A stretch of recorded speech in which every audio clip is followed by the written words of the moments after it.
स्तुति महिमा यीशु प्रभु जी, गाते आते हैं तुझ पास, जीवन जल के प्यास, एक ही तू है आस, जग निर्माता मुक्तिदाता, जीवन जल देखा, जीवन जल देखा, जीवन जल देखा। जीवन जल कार्यक्रम देखने वाले सभी दर्शकों को प्रभु यीशु मसीह के मधुर नाम में नमस्कार। Living waters gospel broadcast Mumbai में एक रेडियो सेवा है। इसे हेराल्ड मैग्रेगर 1953 में जब ये न्यूजीलैंड से आए आरंभ किए थे, जो आज तक परमेश्वर की दया से अच्छी तरह से चल रही है। इसके लिए परमेश्वर की स्तुति हो। इसके अलावा 2013 से टीवी प्रोग्राम भी चालू है, उसके लिए परमेश्वर की स्तुति हो। मुझे उम्मीद है कि आप ये प्रोग्राम्स देख रहे हैं और परमेश्वर का आशीष पा रहे हैं, और आपके जीवन में भी परमेश्वर का महान योजना पा रहे हैं। हमारे कार्यक्रम का ये मुख्य उद्देश्य जो परमेश्वर का वचन बाइबल में जो लिखा है उसको समझाने के लिए है। परमेश्वर का वचन कहता है, आप सत्य को जानो और सत्य आपको स्वतंत्र करेगा। प्रभु यीशु मसीह वो सत्य है, जिसने उसे जाना है वो स्वतंत्रता पाए हैं। हम वही उसका ही गवाही है, और हमारे जैसे कई लोग यीशु मसीह को पहचाने और स्वतंत्र हो गए हैं। क्या आपने प्रभु यीशु मसीह को आपका उद्धारकर्ता जाना है? जो आप जीवन जल प्रोग्राम निरंतर देखते रहे और आशीष पाते रहे। परमेश्वर आपको आशीष दे। धन्यवाद। जीवन जल कार्यक्रम देखने वाले सभी दर्शकों को जगत के उद्धारकर्ता प्रभु यीशु मसीह के पवित्र नाम में नमस्कार। यूहन्ना अध्याय 7 और पद 37 में पवित्र शास्त्र वचन में ऐसा लिखा हुआ है, यीशु ने लोगों से पुकार कर कहा, यदि कोई प्यासा है तो मेरे पास आकर पिए। जो मुझ पर विश्वास करेगा उसके हृदय में से जीवन के जल की नदियाँ बह निकलेगी। क्या आप जीवन में प्यासे हैं या सच्चाई की तलाश में हैं? प्रभु यीशु मसीह आपके प्यास को बुझाना चाहते हैं, आपके सवालों का जवाब देना चाहते हैं। तो आइए आज का परमेश्वर का वचन सुनने से पहले अपने मनों को तैयार करें और इस मधुर संगीत का आनंद उठाइए।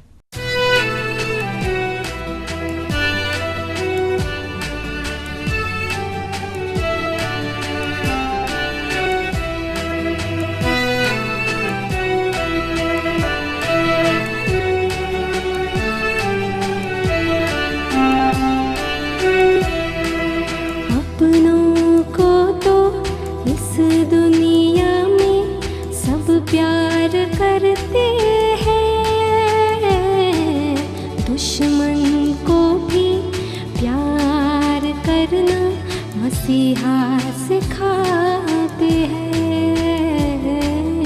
अपनों को तो इस दुनिया में सब प्यार करते हैं,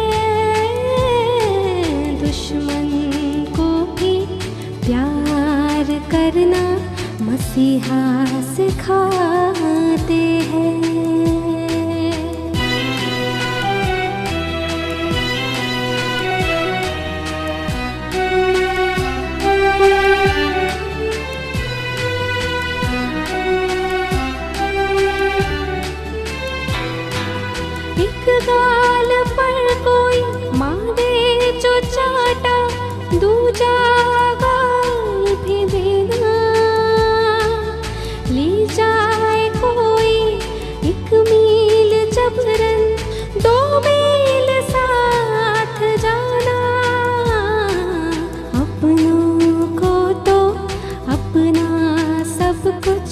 सब लोग देते हैं,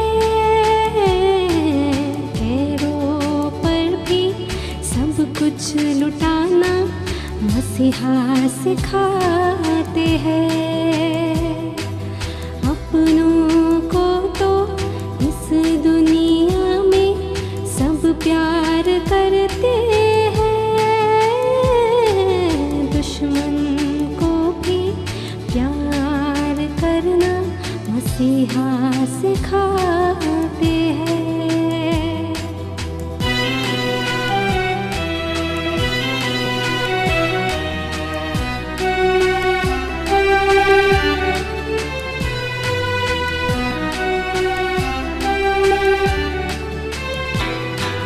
अपनों को जैसे वैसे अपने पड़ोसी को प्यार करो तुम। यीशु मरा सबके पापों के कारण, ये विश्वास करो तुम। अपनों को तो अपना सब कुछ सब लोग देते हैं, गैरों पर भी सब कुछ लुटाना मसीहा सिखाते हैं। अपनों को तो इस दुनिया में सब प्यार करते हैं, दुश्मन को भी प्यार करना मसीहा सिखाते हैं, मसीहा सिखाते हैं, मसीहा सिखाते हैं। आइए हम फिर एक बार परमेश्वर की स्तुति और महिमा करें, परमेश्वर का धन्यवाद करें और आप सबका जीवन जल कार्यक्रम में स्वागत है। प्यारो, आज फिर एक बड़ी उम्मीद के साथ, प्रार्थना के साथ मैं आपके सामने उपस्थित हूँ, परमेश्वर के वचन की एक और सच्चाई आपके सामने रखने के लिए। और इसके लिए मैं आपको एक पद पढ़ के सुनाऊंगा जो लूका रचित सुसमाचार 23वां अध्याय और उसके 28वें पद में ऐसा लिखा है। यीशु ने उनकी ओर फिर कर कहा, हे यरूशलेम की पुत्रियों, मेरे लिए मत रो, परंतु अपने और अपने बालकों के लिए रो। प्रभु यीशु मसीह क्रूस उठाकर गोलगोता की ओर जा रहा है। लोगों की भीड़ है, बहुत लोग उसको कोस रहे हैं, श्राप दे रहे हैं, निंदा कर रहे हैं, पत्थरवा कर रहे हैं, लेकिन उसके बीच में कुछ ऐसी स्त्रियां हैं जो फूट फूट के रो रही है। प्रभु यीशु मसीह उनको कह रहा है, मेरे लिए नहीं, अपने और अपने बच्चों के लिए रो। तो मैं ये बच्चों का विषय आज आपके सामने लाना चाहता हूं। एक और भाग मैं आपके लिए पढ़ रहा हूं, भजन संहिता उसका 78 का 4। यहां लिखा है, जिन बातों को हमने सुना और जान लिया और हमारे बाप दादों ने हमसे वर्णन किया है, उन्हें हम उनकी संतान से गुप्त न रखेंगे, परंतु होनहार पीढ़ी के लोगों से यहोवा का गुण अनुवाद और उसकी सामर्थ और आश्चर्य कर्मों का वर्णन करेंगे। अगली पीढ़ी, हमारे बच्चे, परमेश्वर चाहता है कि हम अपने बच्चों के बारे में विचार करें, हम बच्चों को परमेश्वर का परिचय दें, हम बच्चों को परमेश्वर के अद्भुत कार्यों का वर्णन करें, हम बच्चों को परमेश्वर को जानने का मौका दें। ये हर मसीही परिवार का कर्तव्य है, आपका और मेरा भी।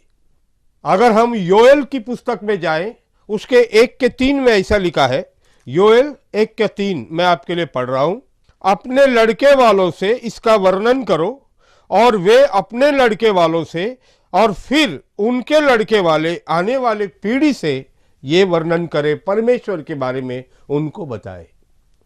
क्यों? क्योंकि आजकल सत्य पर हमला है। परमेश्वर के अस्तित्व को शैतान संसार के दृष्टि में गलत शिक्षाओं से मिटाना चाहता है कि परमेश्वर है ही नहीं, या तो फिर कोई मानता है कि बहुत से परमेश्वर है, अलग अलग प्रकार से लोग उलझ रहे हैं। इसका असर हमारे बच्चों पर, हमारे आने वाली पीढ़ी पर पड़ता है। आज अगर हम मसीही घराने के बच्चों के बारे में विचार करें तो आज परिस्थिति बहुत गंभीर है, बहुत बुरी है। मसीही परिवार के बच्चों को आज परमेश्वर के बारे में कंफ्यूजन है, उलझन है। वे जानते नहीं है, माने या न माने, सत्य क्या है, परमेश्वर है या नहीं है। परमेश्वर है तो क्या परमेश्वर एक ही मात्र परमेश्वर है? प्रभु यीशु मसीह पे ही विश्वास करना जरूरी है क्या? क्या यीशु मसीह एक ही मात्र उद्धार करता है? इन बातों में अब मसीही बच्चे लोग भी स्पष्ट उत्तर को नहीं जानते हैं। उसका एक कारण है क्योंकि उनको अपने घर में, अपने परिवार में, अपने माँ बाप के जीवन में परमेश्वर का सत्य दिखाई नहीं देता है। जब एक मसीही परिवार के अंदर, घर में झगड़ा हो, मतभेद हो, व्यभिचार हो, वो बच्चा कैसे जीवित परमेश्वर पे विश्वास करे? क्यों करे जीवित परमेश्वर पे विश्वास? प्यारो, जब हमारे जीवन में दुगनापन होता है, बच्चा इसका संदेह परमेश्वर पे करता है। तो आइए आज हम इस पे ध्यान करें। हम अपने बच्चों को परमेश्वर के मार्ग में आगे कैसे लेके जा सकते हैं, परमेश्वर की सच्चाइयां कैसे बता सकते हैं। मैं व्यवस्था विवरण की किताब से आपके लिए एक पद पढ़ रहा हूं। व्यवस्था विवरण 6 अध्याय उसका 6वां पद। यहां पे ऐसा लिखा है, पहली बात 6 के 6 में, और ये आज्ञाएं जो मैं आज तुमको सुनाता हूं वे तेरे मन में बनी रहे और तू इन्हें अपने बच्चों को समझाकर सिखाया करना। घर में बैठते, मार्ग पे चलते, लेटते उठते उनकी चर्चा किया करना। पहली बात, हम परमेश्वर के विषय में अपने बच्चों को कैसे सच्चाई समझा सकते हैं या जो हमने जाना है आगे कैसे बढ़ा सकते हैं? बाइबल कहती है माँ बाप को बच्चों के साथ में परमेश्वर की विधियां, परमेश्वर का वचन, परमेश्वर के वचन की गवाहियां, अपने जीवन में जो हुआ है उन बातों का वर्णन बैठ के करना चाहिए। उठते बैठते, कहीं आप बाहर भी चले गए, बच्चों के साथ में इसका जिक्र करें, इसकी बातचीत करें। बच्चे लोग परमेश्वर के ज्ञान में बढ़ते रहेंगे। मैं जानता हूं कि ऐसे कितने अपने आप को मसीही कहने वाले परिवार है, माता पिता है, जिन्होंने शायद ही कभी अपने बच्चों के साथ बैठ के परमेश्वर के विषय में चर्चा किया होगा। बहुत सी बातें हम अपने बच्चों से करते हैं, बहुत सी शिक्षाएं हम उन्हें देते हैं, लेकिन क्या हम उनको परमेश्वर के बारे में ज्ञान दे पाते हैं या नहीं? क्या हम इतने व्यस्त हैं कि अपने बच्चों को उनके सृजनहार से हम परिचय भी नहीं करा पाते? पहली बात, अपने बच्चों से बाइबल आधारित परमेश्वर के सच्चाइयों का वर्णन करें, बातचीत करें, उनको प्रभु को जानने का मौका दें। दूसरी बात जो बहुत जरूरी है, बच्चों को प्रभु के ध्यान में और मार्ग में बढ़ना है तो माता पिता को अपने जीवन के उदाहरण से बच्चों को बताना होगा परमेश्वर कौन और कैसा है। क्या आप जानते हैं कि ऐसे बहुत से मसीही बच्चे हैं जिन्होंने कभी भी अपने पिताजी को प्रार्थना करते देखा ही नहीं, बाइबल पढ़ते नहीं देखा है, प्रभु का कोई काम करते हुए नहीं देखा है। सब कुछ करते हैं लेकिन प्रभु का कुछ नहीं करते हैं। आपके बच्चे प्रभु के मार्ग में आना बहुत मुश्किल है। ये प्रभु अगर उनके जीवन में बड़ा काम करे, खुद आके उनको परिचय दे तो अलग बात है, नहीं तो उनको प्रभु के मार्ग में मिलने बहुत मुश्किल है। मैंने बहुत पहले एक घर में एक ऐसा गीत सुना और वो गीत थोड़ा अलग प्रकार का है। गीत है, गीतों के बीच में कुछ वार्तालाप है, डायलॉग है। तो वो गीत के बीच में ऐसा है, बेटा अपने पिताजी से कहता है, पापा, ओ मेरे पापा, ओ मेरे अच्छे पापा, ओ मेरे प्यारे पापा, आप इतने अच्छे हो पापा, आपने मेरे बर्थडे किया पापा, आपने मेरे लिए ये गिफ्ट लाया पापा, मैं इसके लिए आपका धन्यवाद करता हूं पापा। आज मैं परमेश्वर से प्रार्थना करना चाहता हूं पापा, पापा मुझे प्रार्थना करने सिखाओ पापा। उसके बाद में एक लंबा खामोशी है, सन्नाटा, और बाद में पापा की आवाज है, बेटे, मेरे अच्छे बेटे, मेरे प्यारे बेटे, मैं भी आज बहुत खुश हूं बेटे, लेकिन प्रार्थना करने के लिए सिखाने मत कह बेटे, क्योंकि पप्पा प्रार्थना करना भूल गया बेटे। जो पिताजी खुद प्रार्थना करता नहीं है, जो पिताजी का खुद विश्वास नहीं है, जो पिताजी के जीवन में पवित्रता का धून नहीं है, जो पिताजी परमेश्वर की इच्छा जानने का प्रयत्न नहीं करता, जो पिताजी को एक धन्य आशा नहीं है, अपने बच्चे को परमेश्वर के बारे में कैसे बताएगा। आप अगर माँ बाप है, इस कार्यक्रम को सुन रहे हैं, तो मैं आपसे परमेश्वर की ओर से विनती करता हूं, आपको जगाना चाहता हूं। अगर आप अपने बच्चे की भलाई चाहते हैं और उनको स्वर्ग राज में देखना चाहते हैं, तो बाकी सब काम करते करते परमेश्वर के बारे में समझाना और उनके लिए जीता जागता एक उदाहरण बनने का जिम्मेदारी से अपना मुंह मत मोड़िए। अगर आप ऐसा नहीं करेंगे, ज्यादा संभावना है कि आपका संतान अनंत काल के विनाश में चला जाएगा, क्योंकि उसके अंदर परमेश्वर का भय नहीं आएगा, उसके अंदर परमेश्वर का प्रेम नहीं आएगा, वो परमेश्वर को नहीं खोजेगा, वो भी दुनिया के समान दुनिया की चीजों को हासिल करने में अपना जी जान लगाएगा और जो मुख्य चीज है उसको खो बैठेगा। प्रभु ने कहा, मेरे लिए मत रो, अपने लिए, अपने बच्चों के लिए रो। और हकीकत में जैसे जैसे नई पीढ़ी आती है, संसार में आधुनिक बहुत प्रकार का विस्तार हो रहा है, लेकिन इसके साथ में यह भी है कि पाप भयंकर रूप से बढ़ रहा है।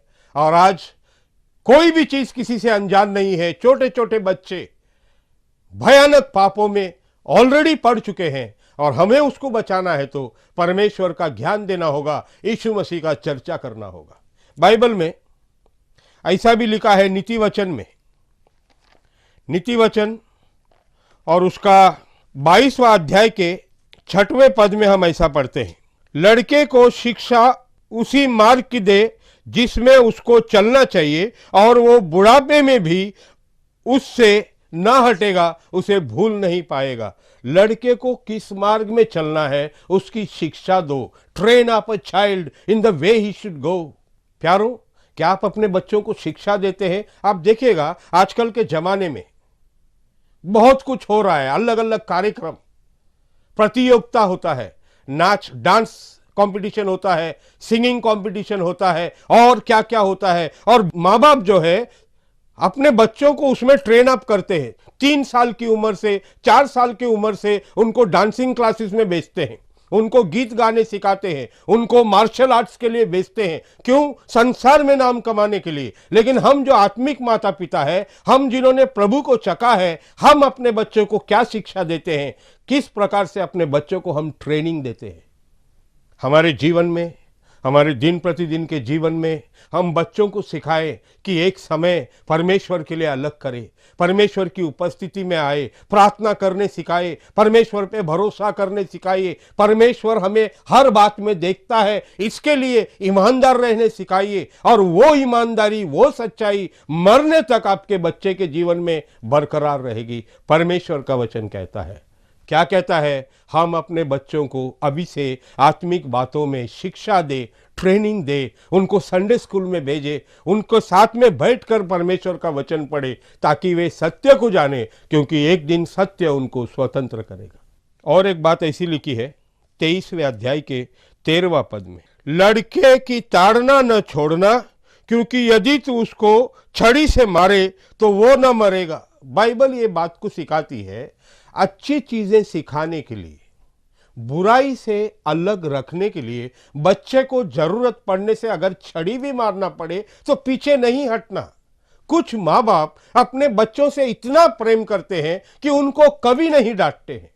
जवान लड़कियां हैं, 7-8 बजे तक घर में आना चाहिए, अचानक 9:30, 10, 11 बजे आती है। माँ पूछती है, कहाँ गई थी बेटा? ऐसे ही मित्रों के पास गई थी। कोई नियम नहीं, कोई अनुशासन नहीं, कोई सीमा नहीं।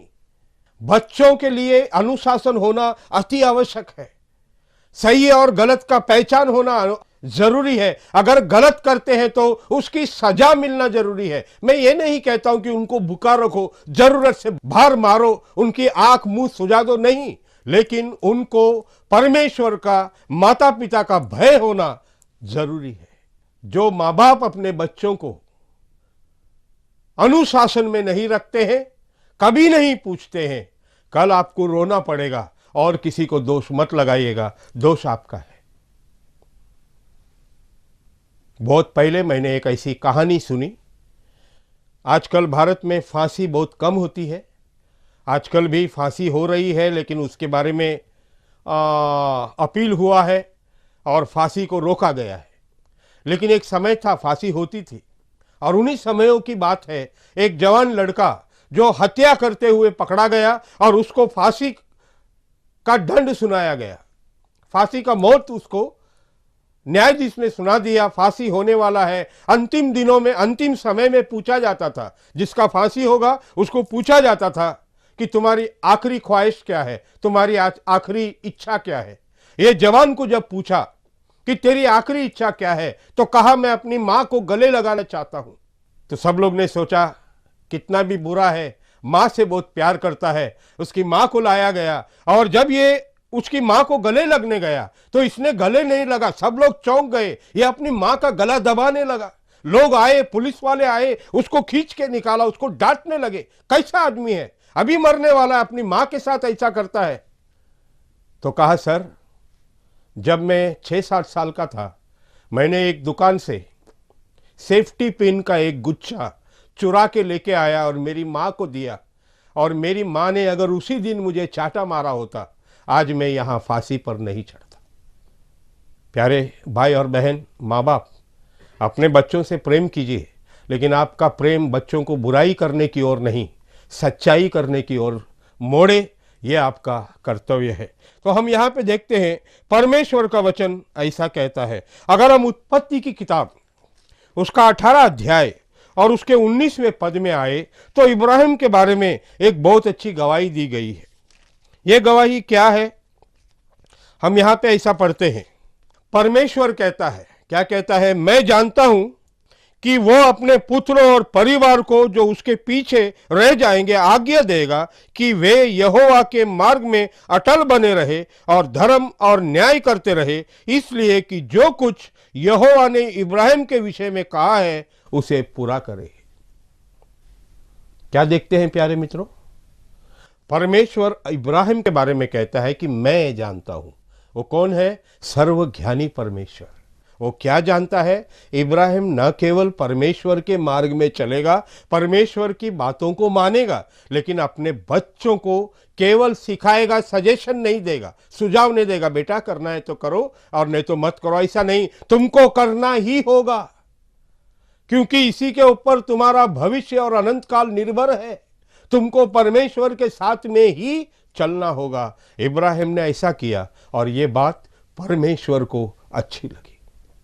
प्यारों, क्या आप एक ऐसे माँ बाप हैं जो अपने बच्चों के लिए आंसू बहाते हैं, अपने बच्चों के लिए प्रार्थना करते हैं, अपने बच्चों के साथ बैठते हैं, हर दिन एक मौका ढूंढते हैं कि कुछ परमेश्वर के बारे में मैं मेरे बच्चे को बताऊं, ताकि जब मैं संसार से चला जाऊं मेरा बच्चा परमेश्वर से दूर न जाए, परमेश्वर को लिपट कर सच्चाई के मार्ग में आगे बढ़े, यीशु मसीह के मार्ग में चलता रहे।